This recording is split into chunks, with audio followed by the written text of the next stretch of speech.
It's good to be back with you again. And I was thinking just yesterday afternoon when I was listening to all the things that we're going through now, and we're talking about this great pandemic thing that we're going through with health-wise, and this election that nobody knows how deep the water is. And I thought, oh, I don't know what tomorrow is going to bring. And then I got to thinking about some of the stories that I tell and some of the stories that I heard Pap Grecian tell, sitting on Nanny Sides' front porch. And it brought me to mind of the time that I spent the night with Nanny Sides when Papa Sides was not feeling very well at all.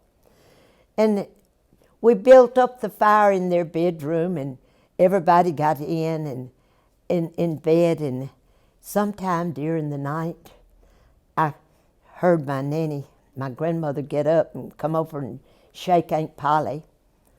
Aunt Polly and I were sharing a bed, and she said, "Polly, come quick. Your daddy's real sick, and I'm going to need help."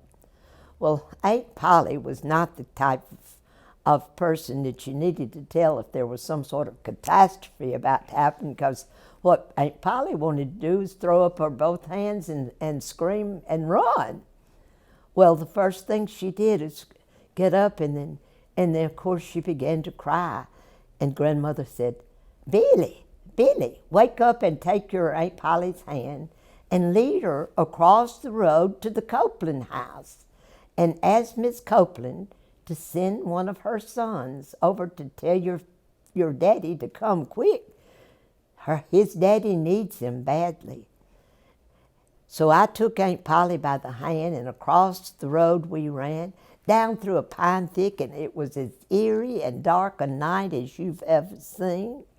And both of us scared both to death, and Aunt Polly was still hollering, Miss Copeland, Miss Copeland. And so Miss Copeland immediately got her children up, her sons up, and sent one to my house. Now at that time, there was only one telephone in the whole camp of Calumet, and that was at the mines, and that was it. So they went to tell my daddy, and my daddy came as soon as he could. It was about 2 miles away from Nanny Sides' house to our home, and he came in, but already when we walked back in, I saw my grandmother pull the sheet over Papa Sides' face.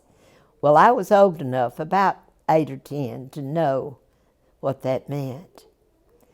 And she walked over to the chifforobe and opened a drawer and took out a big piece of black silk cloth. And she went over to the mirror that was hanging on the wall, and she covered the mirror with that black cloth. Then she walked over to the clock that was on the mantel above the fireplace, and she reached up and stopped the pendulum from swinging back and forth, back and forth. And she told me, she says, go in yonder in the living room and get you a robe and sleep in there tonight. Because at that time you couldn't get out and go get a doctor, or you couldn't get out. This was bad times. And I thought, and Nanny kind of hugged me up close and said, don't you mind now. Says, tomorrow you got to help me a lot to get through the day. So early the next morning, she come and waked me up, and she said, come go with me. We're going to the orchard. And I said, Nanny, what are we going to the orchard for? She says, well, you know, she said, that's where the bees are. The bees that are in the hive, that they live out in the orchard so they can help pollinate the trees. She said, and we walked through, and every hive we came to, and there was about 8 or 10 of them, she would stop by the hive and sort of mumble something to herself. And then we'd go on the next one. Well, I was so curious, and I said, Nanny, what in the world are we doing in the orchard this time, in this bad, bad time? And she looked at me and she said, "Ah, sweet baby, you don't know about superstitions, do you?" And I said, "No, ma'am, I don't know a lot." She said, "Well, do you know any superstition?" "I know if a black cat runs across in front of you, you're going to have bad luck, or if you don't turn something around or turn yourself around. Or I know if you break a mirror, you're going to have bad luck." She says, "Well, us folks from the old country, we always believed that the master that took care of the bees, if he died, you had to come and tell the bees, or they would swarm and leave the hive and never come back again." Well, I had seen bees swarm out of a hive and make a big bunch and hang on a tree or things, and I knew immediately you had to tell the bees the bee master was dead and gone. That really brought home a sad feeling for me, because, you know, to a young kid, 8 or 10 years old, you'd think people are going to live forever, or there's just going to be some magic some way. But there's always times when things are sad. We're living through a sad period of time right now. But if you're very, very aware that sad times don't last forever, and there's always some little something you can do to make times better, then I call it looking for hope. You know that word, hope, a 4-letter word that lends a lot of courage to people. Hope can give you a great deal of pleasure, looking forward to what's going to happen in the future, and hope will give you an excuse to say, hey, things are not going to be bad forever. Tomorrow the sun's going to come up and the weather's going to be beautiful. So if you train yourself to be the kind of person to look for hope, but you've got to remember that some people always believe the worst of it. So don't be the kind of person that lose sight, and be the kind of person that search for hope, just like we need to do. For tomorrow is another day, and it'll bring another problem, or it might bring something really good that's going. But I always think about, there's always somebody that you've got to explain things to do. Well, the reason I'm going into this is because the story I'm going to tell today is one that you're going to recognize, and you're going to say, "Miss Seals, that's an old, old, old fairy tale." Well, I do know it, but the way Pap Grisham told it to us, there's not a fairy tale to it, because Pap was right straight out of the mountains of Kentucky, and the stories that he believed in were the stories that were good in the mountain. In fact, first time he ever told us this story, and he told it to us many times, because it's one we asked for a lot of times, he'd say, "Well, young'uns, I know that it's an old, old story. Oh, I bet that story is 400 or 500 years old. But this one comes from the mountains of Kentucky. And them folk up in the mountains of Kentucky, well, let me tell you right now, they didn't believe in dancing. They didn't believe in partying. What they believed in was the Word of God. What they believed in was things that happened." And he said they didn't hold with fancy dress balls. Them folks, you've got to tell a story, said Pap, to the folks that have belief in it, because if they're going to enjoy your story, they're going to have about half believe what you say. And so the story I'm about to tell you started like this. It's all about a little girl up in the mountains. Pap declared she weren't too far from his home, and she was sitting on the front porch. And Lord have mercy, mercy, mercy. She was sitting there, and the tears was streaming down her face. And she thought, what in the world am I going to do? What in the world is going to take the place of Ma and Pa? Because there'd been a bad flu epidemic through the mountains too. And folks, just about everybody who caught it up real strong, they didn't live over 1 or 2 days. And sure enough, Pap and Mam had been buried 2 days before. And there weren't nobody left in that family but that little girl. And she weren't but about 10 or 11 or 12 years old. And she thought, what am I going to do? Well, I had to face up to it, because right before Ma died, she took her daughter in her arms and hugged her close and said, child, don't you fret none. Listen for the breeze to blow through the trees.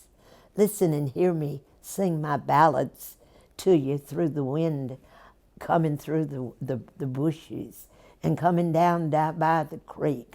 Every time you get sad and every time you get low, set yourself down and use your senses. Your sense, smell the breeze, and you'll smell the way Mama's bread did when I put the material in to make it rise. And you'll hear Pa out in the blacksmith shop pounding on the things that he used to mend the. Said, just listen and use your senses, because we'll always be close. And so I began to take some heart from hearing Mama tell these tales. And there I sat with what little plunder I had tied up in a bundle at my foot, and just a thing or two that was mine, because I knowed I couldn't take care of no farm. And I knowed there wasn't any way I was going to ever take my Mama and Papa's place, because I was just too young and I weren't strong enough. In a minute, I heard the wagon coming. Oh, yonder comes Aunt Hortense, Pa's sister. And Aunt Hortense, bless her heart, I know she means well, but it's them two daughters of hers that ain't got no feelings for nobody. They're always bossing me around and telling me what to do. And Aunt Hortense, she loves them girls of hers, and she makes me do exactly what they say. And I ain't got no choice at all. No choice at all except to go home with her, 'cause let me tell you what, back in them days, there weren't no Social Security and there weren't no retirement pay. Everybody took care of their own folks, and they didn't get taken care of by the government and all. And sure enough, the wagon come right up to the gate, and Aunt Hortense said, "Whoa up, you!" And I reached down and picked up my bundle off the floor and went walking down, and there sat them two girls giggling and laughing at me. Oh, what kind of life was I going to have? Aunt Hortense said, "Well, get in, girl. We ain't got all day. Time's a-wasting. We're going home. We've got work to do. Now, don't you think when you get my house that you're going to have everything all laid out in front of you and have it made. There's plenty of girl, strong and young as you, can do to help out in the family." So back we went to Aunt Hortense's house. And it was just like she said. Aunt Hortense went in, and I said, "Aunt Hortense, ma'am, if you could tell me where to put my plunder, I'd appreciate it." "Well, find you a box over there by the fireplace somewheres. You ain't going to have no room to yourself here. There ain't no extra room. What you'll do of a night is put your pallet right down in front of the fireplace." She said, "Because we've got to keep that fire a-burning. Are you good at starting a fire?" "Well, I can, but it takes me an hour or so striking that flint against the steel," she said, "just to get a spark big enough to catch." She said, "What your job is from now on, don't you let the fire go out. You sleep right there of a night, and if the fire gets down low, you put some more wood on the fire, and you keep that fire burning. Your job my girl, is to keep the fire a-burning so the fire don't go out. And so she began. If anybody come, Aunt Hortense would say, go hide, go get in the corn crib, go get in the barn. Don't let nobody see how dirty you are, because indeed, laying that pallet out in front of the fire at night, sometimes the bad spirits would kind of blow back down the chimney, and here come the ashes and the soot, till pretty soon they're just all teasing me good and calling me little ash pet. Actually, that's the name I soon learned to answer up to, little ash pet. And she said every night I'd sleep in front of that fireplace and watch just as careful as I could be to keep the fire from going out, because I knowed Aunt Hortense would have a fit if I let that fire go out.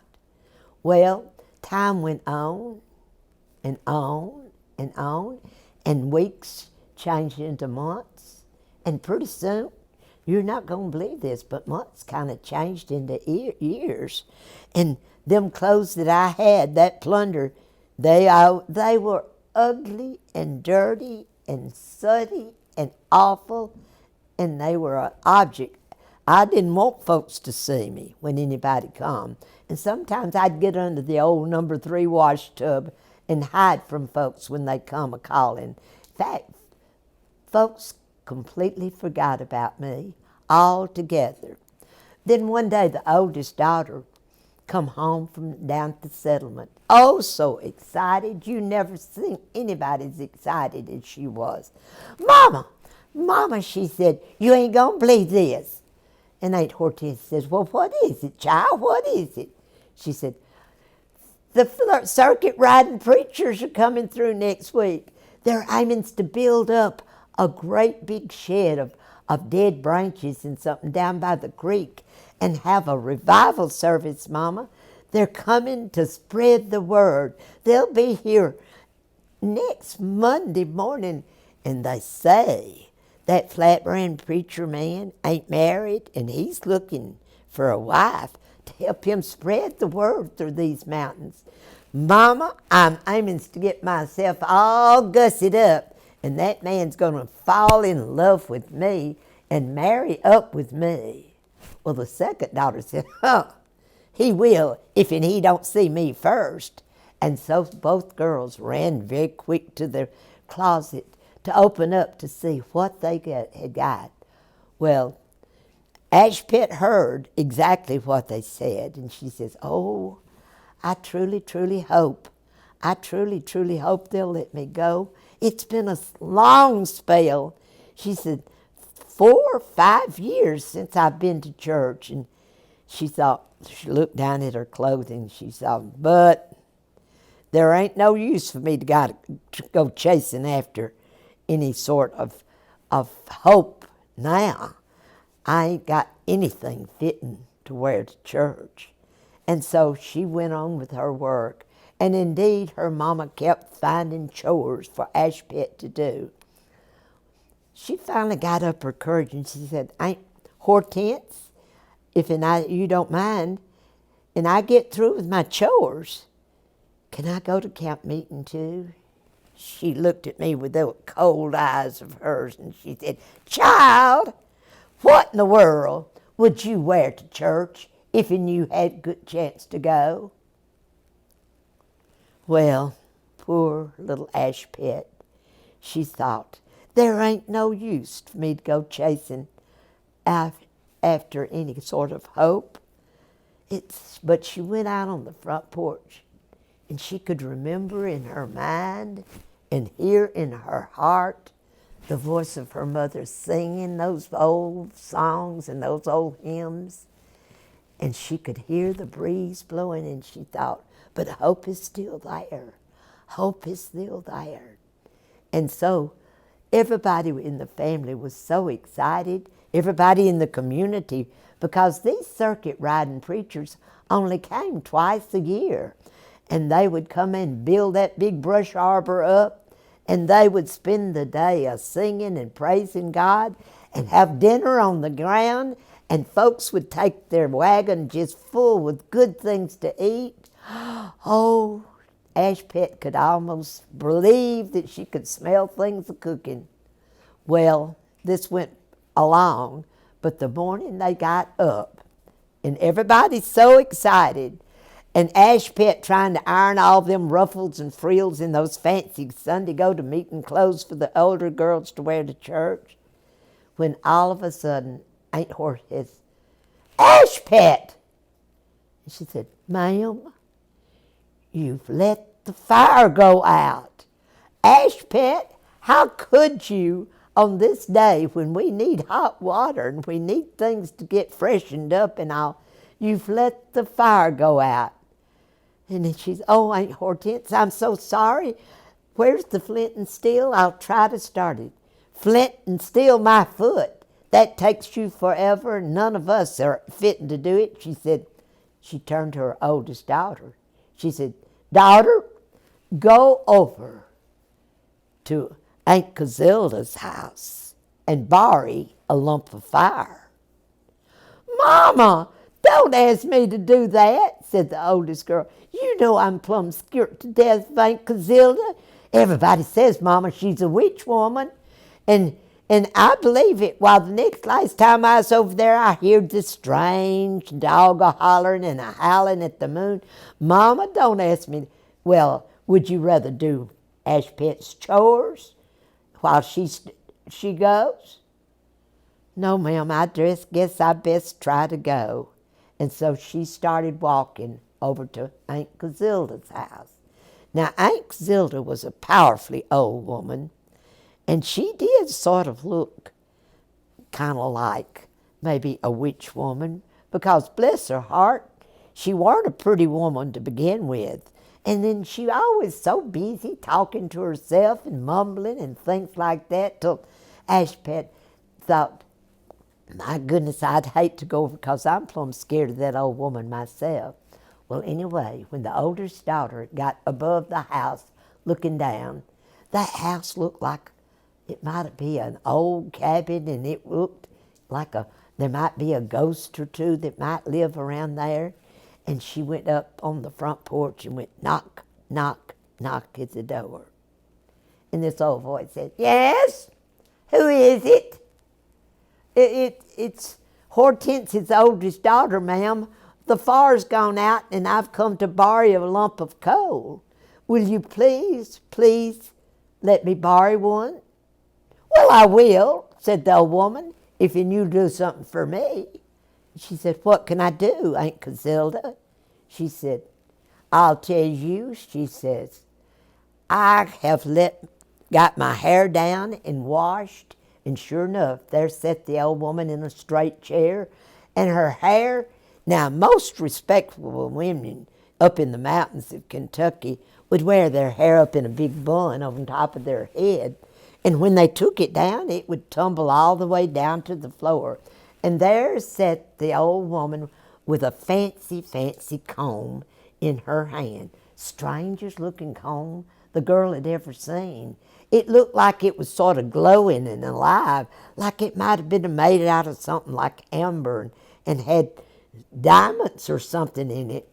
But the old woman had the comb up in her hand, and she just could not reach back to comb her hair with that fancy, fancy comb. She said, "Girl, come here and comb my hair with this here comb, and I'll get you a lump of coal, fire."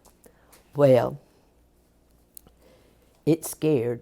She started to walk over and get that comb, and about that time, a coyote or a wolf or something, not too far, howled up to the sky, and that girl screamed, "No!" And she turned around and ran home as fast as she'd go, without the fire. Well, when she got home and tried to explain to her mama why she didn't have fire, the mama had a hissy fit. Now, you know what that means. And she turned to the second girl, "You go and get fire." She said, "Mama, the last time I was over there was a bat or something up in the belfry of that there barn that swooped down at me, and Mama, I declare it was going to bite me. It chased me pretty near all the way home." She said, "Girl, go get fire." Well, all this time, little Ash Pet was trying to build up the fire with the flint and steel. Time was going. Well, back in them days, young'uns, there were no such thing as matches. You know what they would do? Every once in a while, they'd go out in the woods and they'd gather up on the sides of trees a toadstool-like apparatus that grew up on the side of the trees like little shelves. If we had them in to look at, we'd call this a shelf fungi, but back in those days, they were referred to them as a toadstool for toting fire because this thing hadn't got anything in it that'll burn. There is no carbon in this at all. And so, indeed, they would take that and hold it up and take a tong and pull a big old hunk of fire out of the fire and put it on the inside, fold this up like a peanut butter sandwich and tie it with a piece of rawhide. And then they could carry it 6 or 8 hours to the next fire, put it down and put a little kindling wood on it and blow on it real gentle like, and the fire would blaze right up again. And so, indeed, the little girl started to reach over and take the comb to comb Aunt Gazilda's hair, and about that time, sure enough, a bat come right out of the ceiling and come flooping down at her, and she screamed and ran. Well, of course, just as you're predicting, there ain't nobody else to go but little Ash Pet. And Aunt Gazilda said, "Ash Pet!" "Oh me," said Ash Pet. "I sure would like to go be looking someplace for something called hope." But she said, "Ma'am, go get a lump of fire, and young'un, don't you come home without him." Well, Ash Pet knowed full well that she was caught and paid for. She said, "Yes, ma'am." And she went stalking across to Aunt Gazilda's house. Now, she was just as scared as them other girls, 'cause she sort of believed them superstitions that folks believed in back in those days. She knew that some people thought when a dog howled at the moon, somebody was a-fixing to die.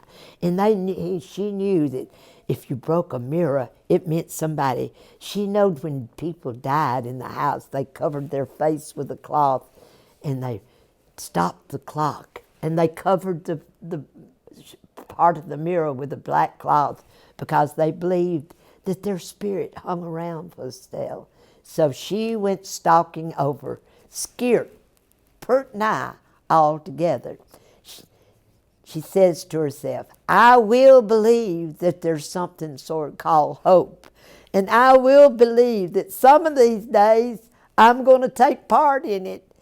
But as she got closer and closer to the house, she walked down, and she could hear the old woman a-fussing and a-fuming because she was plumb tuckered out and angry at those foolish girls who had both run away instead of helping her get her hair all put back up on her head. And when she heard the knock, knock at the door, she really began more. "Come in, whoever you air, and you better not be ready to run away." And so Ash Pet walked in. And Aunt Gazilda said, "Child, who in the world are you?" "I'm Aunt Hortense's niece," she says. "I've been living up at their house for several years now. I hear about you, but I just about decided you didn't exist at all, 'cause nobody ever hears from you." She says, "What are you doing?" "Ma'am, if you don't mind, I come to borrow some fire so's I can get a fire started back at the house." She says, "Well, I'll be plumb glad to give you, like I told them 2 foolish girls, if you will get my hair combed and put back up on my head like a grown-up woman ought to do here up in the mountain area, I will be glad to give you some fire." So Ash Pet strongly put her courage in her body and walked across and reached out and took that comb. Young'uns, you ain't gonna believe this. It seemed like to her that comb was alive. she could feel it shake and tremble, and she could feel a soft heat coming from it. And she reached over and put it in that old woman's gray hair and raked it. You would not believe that hair kind of went curling this way and waving that way, and it went down her back of her head, and it kind of plaited up the end of it, and then them plaits went back up, and it went it wrapped around that old lady's head like a halo. And oh, the woman, it was dry, it was beautiful. And she said, oh, Ashpit, I've been so happy to get this back up, and it makes me feel quite presentable again. And I'm plumb glad to get you some fire. She says, where's your apparatus to carry it in? Well, of course, Ashpit hadn't thought about carrying it, and she hadn't brought nothing. She says, what am I going to do, Aunt Casilda? She said, go down to the creek there where that elm tree that kind of leans out over the creek, and reach over to the side, and you'll find the side is just covered in these little toadstools. Break the biggest one you can find off and bring it up here, and we'll turn it over. And she did, and she took the tongs and took out a big hunk of fire and put it there, folded it over just like a peanut butter sandwich, tied it with a rawhide, and she said, here, now go home, get your fire started, and take care of all the things you want the family to do. And so she said, Ashpit, are you going to camp meeting? Ashpit stopped, and she said, no, I can't go. She said, why can't you go? Don't you live at Hortense's house? Yes, ma'am, but I've got a list of chores to do. What kind of chores, child, have you got to do that's more important than going to camp meeting and singing and praising to the Lord, she said. She said, oh, ma'am, there's the dishes to wash, and the pots to scrub, and the floors to mop and clean, and the garden. All them things have got to be done, ma'am, and I'm the only one that can do them, or only one that will do them. And she said, Ashpit, you go home and take care of that old woman, them two girls, and let them get away. And then look for me up the pathway, and I'll come and I'll help you with what. Well, Ashpit kind of smiled, thinking, what in the world can this poor old lady do? Look at her. She had to be 80 years old or more, and her hair was out. She was too old to be able to do hard work like cleaning a garden or swiping and mopping the floors. She went home thinking no more about it, and she ran down in and built up the fire and ironed all the laces and all the things that the girls was putting on, and they dressed up and got into the wagon with a big pot of dinner on the ground, and they took off over the hill toward camp meeting. Ashpit stood and watched them, and the tears ran down. She said, oh, Mama, sing to me, Mama, and talk to me about hope. Talk to me about believing, Mama. Talk to me about having faith. And it seemed like Mama would reach down and hold her close and pull her in and make her feel like she was loved again. Oh, it's such a special feeling to just feel like you're loved and you're concerned. And so, indeed, and then she heard the stranger's noise. And she looked up the pathway toward Aunt Casilda, and she saw the strangest sight she had ever seen in her life. Here come the old woman a-walking, leading a parade of strange-looking little animals like deers and muskrats and squirrels and raccoons, and the birds was singing and a-flying and a-flapping, and the butterflies was, and it all seemed like they were singing the song that Mama was singing when she was talking about hope and how important it was and how you got to believe. And she said, Lord, that's Aunt Casilda. What in the world can she do to help? Aunt Casilda said, now, Ashpit, What's the first thing you got to do? She said, see that stack of plates and cups? Oh, yes, I do indeed, she said. And she turned around and she looked at those plates like them plates and cups was alive. And she said, paper, plates and plates and cups, come off of that table and wash yourself up. Now, do you know what happened? Them plates and cups got up like they had arms and legs, and they swished themselves around in a big old pan of hot dishwater, and they washed themselves and dried themselves and got up in that cabinet where they were so clean that you could have sopped right down the head off of them right then and there if you'd have wanted to. And Ashpet said, I do believe she might be a witch woman. I do believe she might have power to find hope. I do believe. And Aunt Casilda said, now, what's your next chore?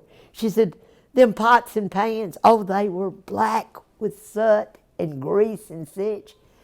And Aunt Casilda says, where's your sand pile? Now, Ashpet knew how to clean pots and pans with sand, rub them and scrub them until they'd be, but she didn't have time. Indeed, the old woman looked and she said, pots and pans, get off of that and go to the sand. And them pots and pans got down and marched out to that sand pile, scrunched themselves around in that sand until they knocked all that dirt and everything in it that was cruddy.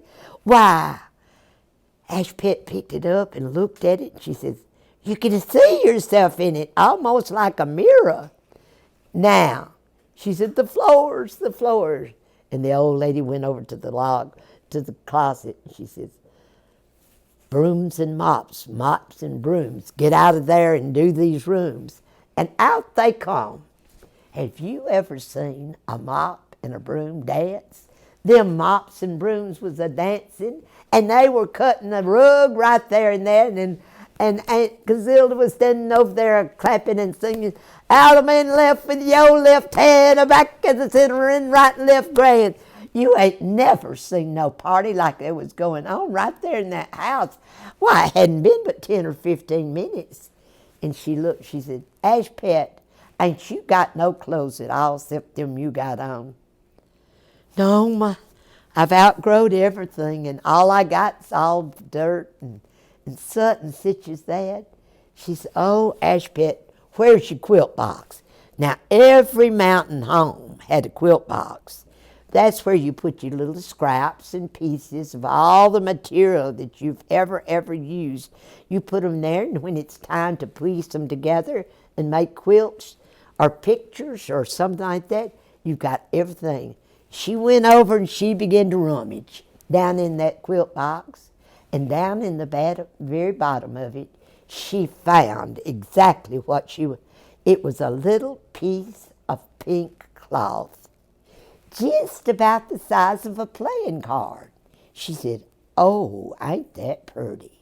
Ashpet, what do you think about this here fancy pink material? Oh, Ashpet said, I've been looking at that every time I've been through that quilt box, hunting scraps and pieces. I've picked that out and thought, I would love to have something like that.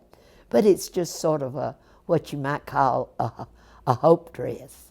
She said, I'll tell you what, you wrap yourself up in a sheet and you go down to the creek and you wash yourself from head to toe and scrub and get all that dirt and oil and grease and such off of you. And she said, take this here comb you used on my hair the other day and comb your hair with it. And so Ashpet jumped down to the creek, wrapped up in a big old sheet. She bathed herself till she was actually squeaky clean. And she said, oh, look, Aunt Casilda. And she had washed her hair, and she took that old comb, and she raked that through. It pulled her hair this way, and it curled her hair that way. It arranged for curls to come around the back of her neck and down her backbone. She said, Ashpet, you are a beautiful girl. Your own mama wouldn't recognize you if she met you in the middle of the road. Right smack bedab.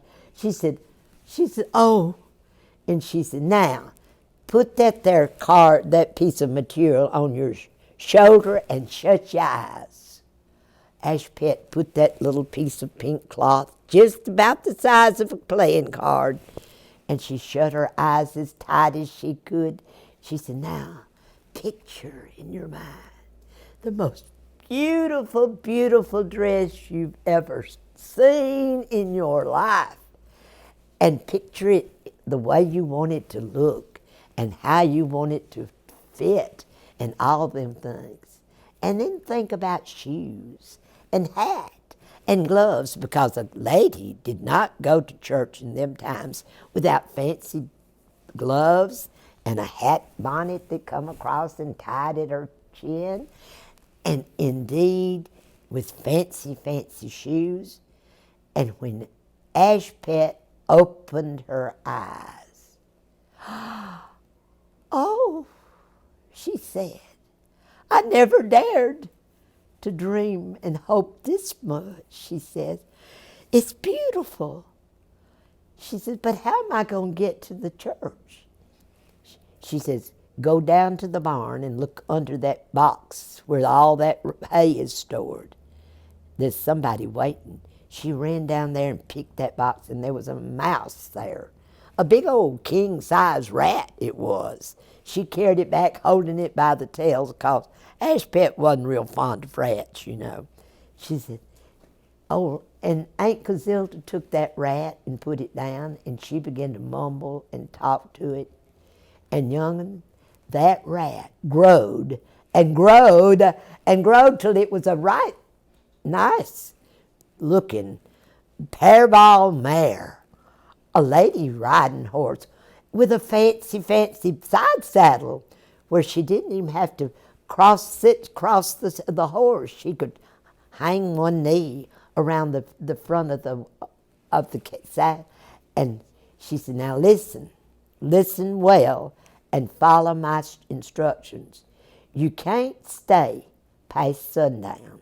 You watch the sun, and when it gets to the west, right at the point where the treetops join with the clouds, you come home, because if and you don't, everything will go back to the way it looked just a few minutes ago, and you'll be all dirty and ugly and straggly. And Ashpet said, oh, she's another thing. You can't tell anybody who you are, what your name is, and where you live, because if and you do, it's done busted the chairs. Ashpet says, oh, Aunt Casilda, I'm beholden to you. Thank you kindly. Oh, ma'am, what can I do to help you? You go, she said, and you learn to look and feel good, and you look right away to the future for hope, and you look for the good things to happen. Don't lose your ability. Don't lose. Your mama sent this message to you right through me. Believe, child. Believe in hope and believe in happiness. And Ashpet clumb on that horse and went riding down to the river. Oh! Before she got there, she could hear. They was singing, shall we gather at the river? And then she could hear them singing all those songs that she hadn't sung in a spell. And she looked up, she said, Lord, forgive me for not hanging on to my hope and coming and worshiping you. And she rode right up to that brush arbor. She got off that horse and she went walking down the aisle. Now, I told you a while ago, she was so fancy and she was so beautiful, even Aunt Hortense and her daughters didn't recognize who it was. And the young man he was preaching fire and brimstone. he was preaching the way, and he looked up and saw that beautiful young lady walking down the aisle of the way, and he thought, my sakes alive, whoever thought there'd be somebody as beautiful and sweet looking. You can tell by her face she's a kind and generous soul, he said. Oh, I hope she'll share her lunch with me today. And so he began to preach, and they began to sing. Come lunchtime, he got 2 big old plates, and he found a place under a tree. And he went over and he said, ma'am, would you be so kind as come and share your lunch with me? And of course, Ashpet was very much flattered because he was a powerfully nice-looking young man. But she, not only that, she knew he was a good preacher man too, and that he had the concern of the people he was working with. And so they ate lunch, and he got up there and he said, ma'am, who can I get in touch with to come a-calling? Because back in those times, a young man didn't come ask permission to come calling to a girl. He saw who her father was, or the grandfather, or the aunt, or somebody. He said, what's your name? Well, I do, said Ashpet. And she and pretended she had a mouthful of food, and he knew how impolite it would be to her to try to talk with her mouth full. And so he didn't push, and then in a little while he said, and where do you live, and where? Well, indeed, Ashpet thought. Well, after lunch, she went back to her seat, and Ashpet looked down at those shiny, shiny shoes that Aunt Casilda had provided, and they was so pretty. And she thought, I've got to be aware now, because I've got to watch the sun. Well, it was such a good afternoon, and everything, she almost forgot about the responsibility she had of watching to see what was going on. And she looked up, and the sun was just about to touch the tops of the trees in the west. Mercy's sake, she thought to herself, and she jumped up out of that seat and went running down. She climbed up on that mare, and here she went, riding up. She thought, what am I going to do? What am I going to do? And because she could see, he said, well, praise God for whom all blessings flow. Church dismissed. And he got on his horse and was following. She thought, I can't let him find out who I am or where I live. So she rode over kind of close to the edge of the bushes, right where there was a big old patch of huckleberry bushes. And then when she got over there, one of her feet went over in there, and it caught a hold of that shoe and pulled it off, and there it hung in that huckleberry bush, swinging back and forth. And she kept riding.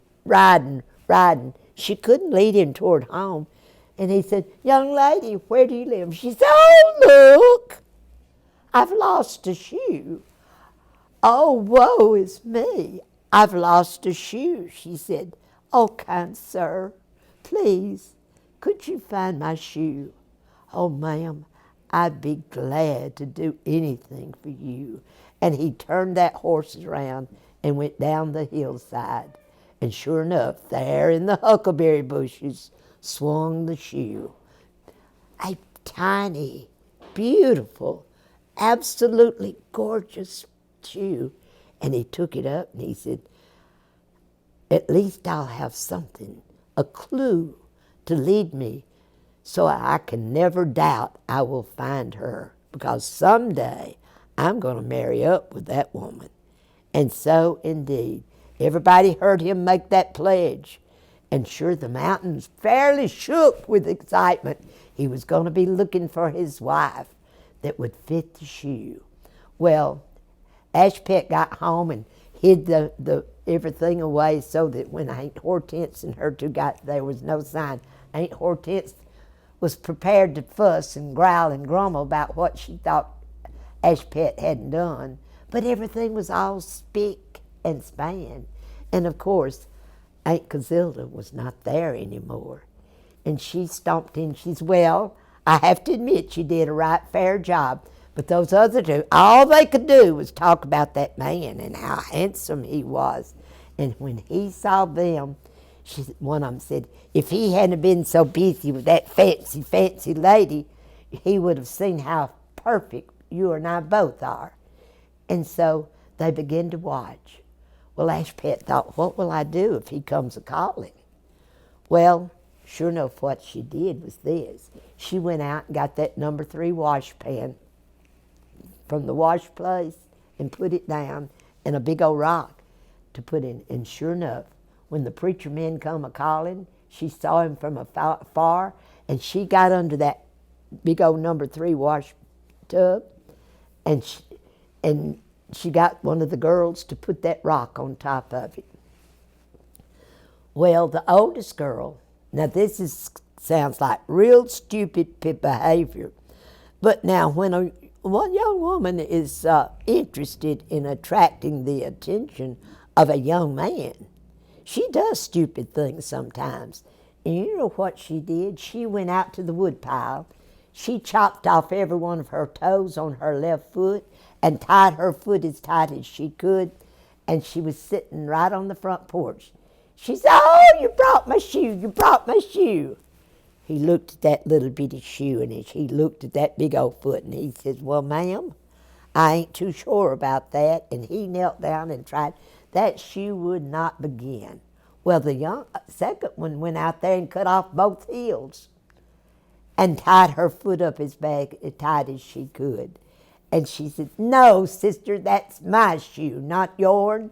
And she sat down, and about that time, a little brown nondescript bird, looked and sounded a little bit like Aunt Casilda, began flying around and around the tub, and it says, look under the tub, look under. They cut off their toes, they cut off their heels. Look under the tub, that's where it goes. And the young man says, what is that? Well, the old woman, Hortense, began, shoo! It comes around and bothers us all the time. There ain't nothing to it. Well, when he got on the second one trying to get, he said, again, the little bird came back and said, look under the tub. That's where it goes. He said, look at under the tub. Look at that, under the tub. And he reached over and went knock, knock, knock on the top of that tub. Well, Ashpet just stayed as quiet because she didn't want him to see her when she was ugly and dirty and all greasy.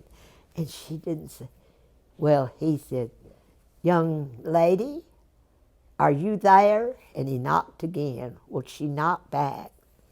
He said, don't you want to come out? She said, no. He says, I'll tell you what, I'm going to lift this tub up just far enough for you to stick your leg out and put your foot out to see if this here shoe will fit you. And you got to believe. Ashpet closed her eyes and thought, I'm looking for a reason to believe. I'm looking to find a reason to believe, she said. So when he pulled that tub up just a little bit, and she put that tiny little shoe out, he knelt down. Lord have mercy, young'uns, just like you're predicting, because prediction's a lot about how we keep up with the story. Just like you're predicting, that shoe fit that girl's foot just like it was a glove made for her very hand. And he stood up and declared, whomever is under this here tub is the woman I'm aims to marry up with and spend the rest of my days. And he reached down and moved the rock and the tub. And you know what? He didn't even notice that Ashpet was dirty.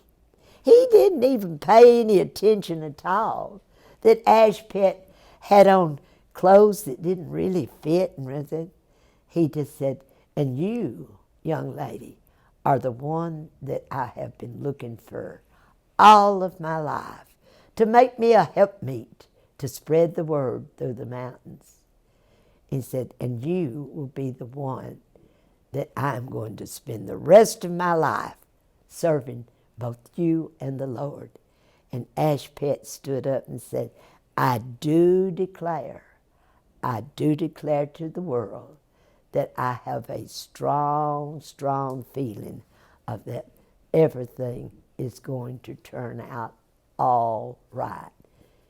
Now, I told you that rather long story, and it made you think of course, the story of what?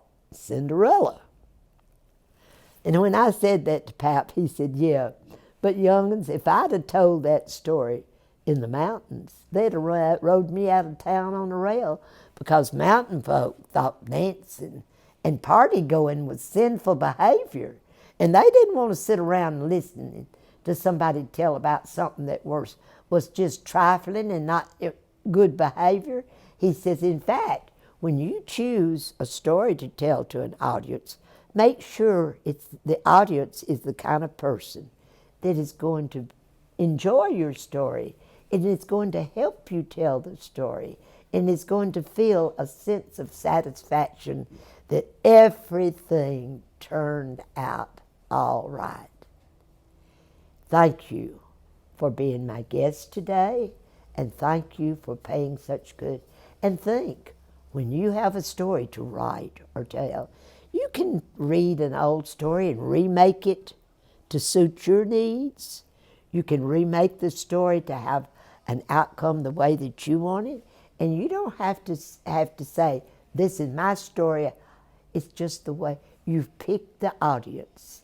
And you make your characters fit the needs of the audience.